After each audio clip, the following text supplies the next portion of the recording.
Gujarat police તરફથી 26 નવેમ્બરના રોજ એક ઓપરેશન કારાવાસ ચાલુ કરવામાં આવ્યું. ગુજરાતના અલગ અલગ જેલમાં જે ખૂંખાર કેદીઓને સજા થઈ છે, એ ખૂનની કોશિશ, બળાત્કાર, પોક્સો જેવા ગંભીર પ્રકારના ગુનાઓમાં જેને સજા થઈ હોય અને સજા પણ કેપિટલ પનિશમેન્ટ અથવા જન્મટીપ થઈ હોય, એવા ઘણા બધા લોકોને જ્યારે પેરોલ કી ફરલો રજા આપવામાં આવે છે, એ લોકો પાછા નથી ફર્યા. એ લોકોને ખાસ પકડવા માટે આ ઓપરેશન કારાવાસ ચાલુ કરવામાં આવ્યું અને એમાં ગુજરાત પોલીસને ખૂબ મોટી સફળતા મળી છે. ફક્ત 15 દિવસમાં એવા 41 જેવા આરોપીઓને પકડવામાં ગુજરાત પોલીસને સફળતા મળી છે.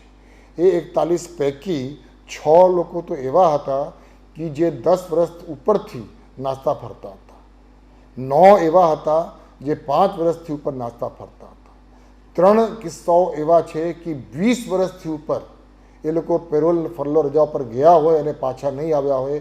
એને અલગ અલગ રાજ્યોથી દેશભરમાં ટીમ મોકલીને હ્યુમન ઇન્ટેલિજન્સ, ટેકનિકલ ઇન્ટેલિજન્સના માધ્યમથી એ લોકોને શોધી કાઢવામાં આવ્યું અને એવા 41 ખૂંખાર કેદીઓ કે જે લોકોને સજા થઈ છે, એ લોકોને પકડવામાં ગુજરાત પોલીસને ઓપરેશન કારાવાસમાં મોટી સફળતા મળી છે. આ જ કામગીરી દરમિયાન પોલીસની તપાસમાં એમ પણ નીકળ્યું કે 25 એવા પણ આરોપીઓ છે કે જે લોકો અત્યારે હયાત નથી.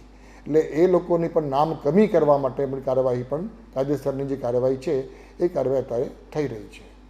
એ સિવાય ઓપરેશન કારાવાસની તપાસ દરમિયાન, આ ઓપરેશન દરમિયાન 41 એવા આરોપીઓ કે જેની ટ્રાયલ અત્યારે ચાલુ છે, હજી સજા થઈ નથી, ટ્રાયલ ચાલુ છે, એવા 41 આરોપીઓ જે લોકોની જામીન મુક્ત કરવામાં આવ્યું હોય અથવા એમને કોઈ પણ પ્રકારની રજા જેલ ઉપરથી આપવામાં આવી હોય અને જેલમાં પાછા નહીં ફર્યા હોય, એવા 41 લોકોને પકડવામાં ગુજરાત પોલીસને સફળતા મળી છે. ઘરની વીજળી સ્વયં બનાવવા આજે સે સોલારનો સંપર્ક કરો.